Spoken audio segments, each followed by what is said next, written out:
Hey, welcome to Endgame Club. This is Tuesday of week number 4, and we are at round 7.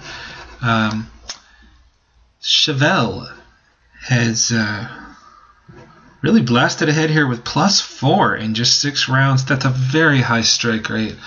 Frentz trying to keep up with +3. Packer fan actually was doing great, and he's had a couple of different rounds of some bad luck. He was beating cheVelle, it looked like, in the last game, and long story short, complicated game, great defense by cheVelle, managed to get a draw, but however, White was supposed to win, so Packer supposed to win that game.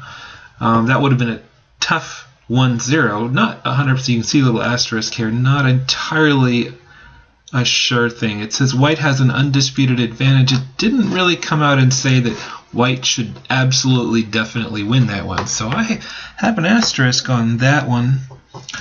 But anyway, so moving into round 7 action, cheVelle is in the lead,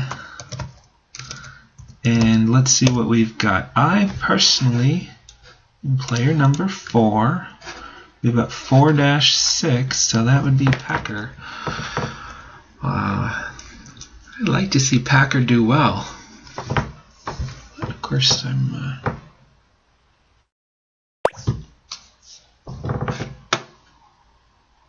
have to put up a good fight. Good luck, sir. So this brings up the question, are you smarter than a 6th grader?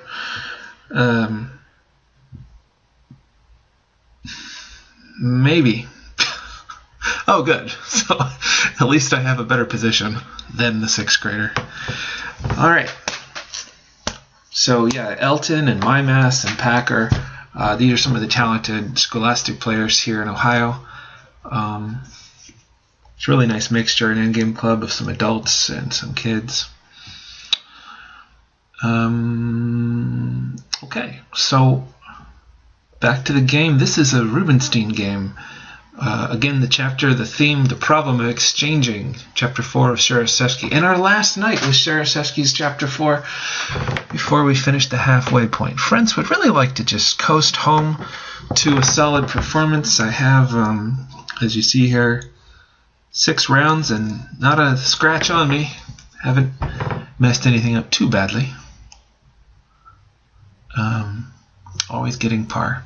Anyway, the story here is Rubinstein traded into a rook endgame, and then being Rubinstein, he just magically won the game. From the Soviet commentary on this game, it's a commonly studied game, a popular game, like a lot of Sharashevsky positions have been well analyzed. Anyway,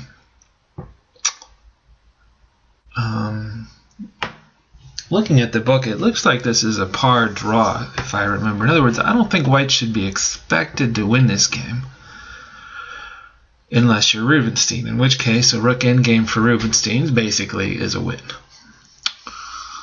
Alrighty. Me personally, really should stop talking and let you guys think. So let's get to the endgames. GB Packer fan, 3 minutes on the clock. He's got a clock advantage, but a tough position. He's going to have a weak pawn on e6, and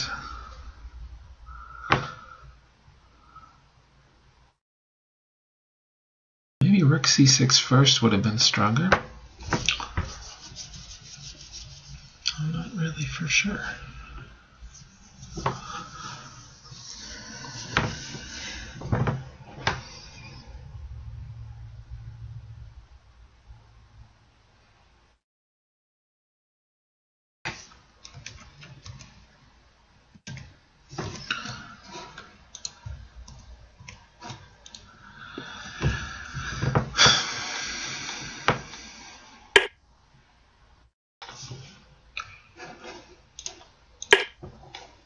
Let's first work that e6 pawn. He's going to have to protect that with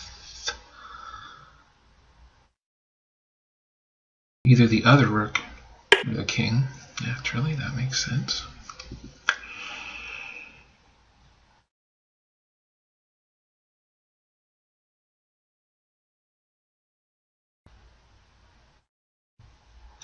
Man.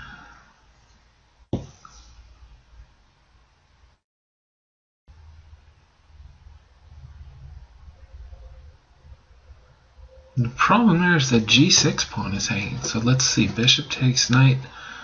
If pawn takes, rook check. And I think we like that situation. So that implies rook takes. Then we go rook c7. Rook b5 takes pawn. Rook a7. And you gotta like that. We got one rook on the 7th. I got another rook coming to the 7th. Time warning. I think you gotta like that situation.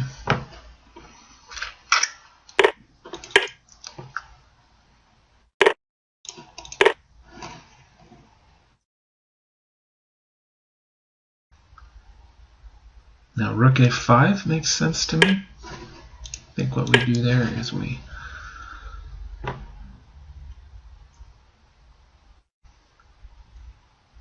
don't trade. So I'm really thinking that rooks on the 7th should be a big bargaining chip. Don't mess with a guy who's got 2 rooks on your 7th rank. On the other hand, if black had rooks on my 7th rank, that f2 pawn would fall quickly. Other stuff, let's see. So rook a2.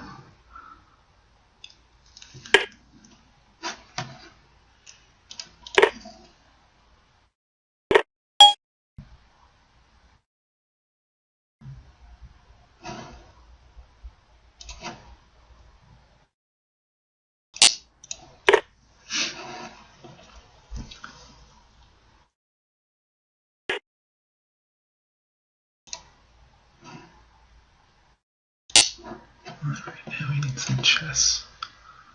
Check.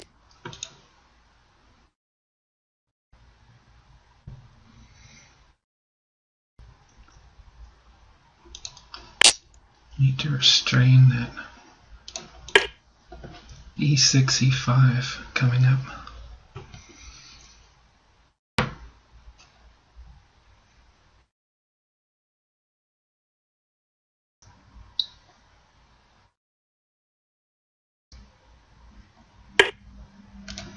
Check.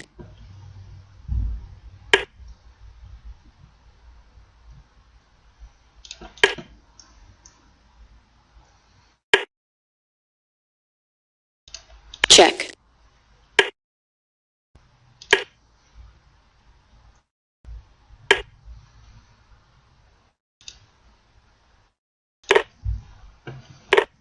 Check.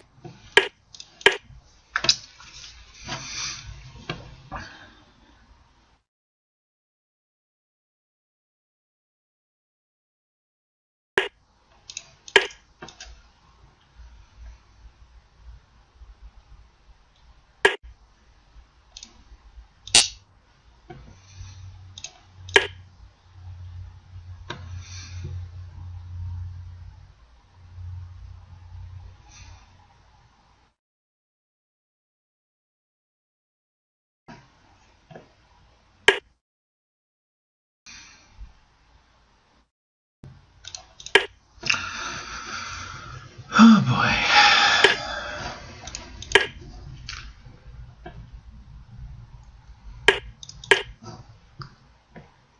Okay, so that takes care of the black king.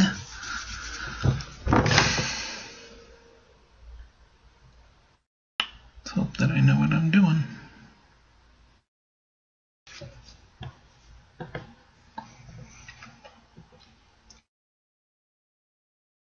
I'd really like to play king g2.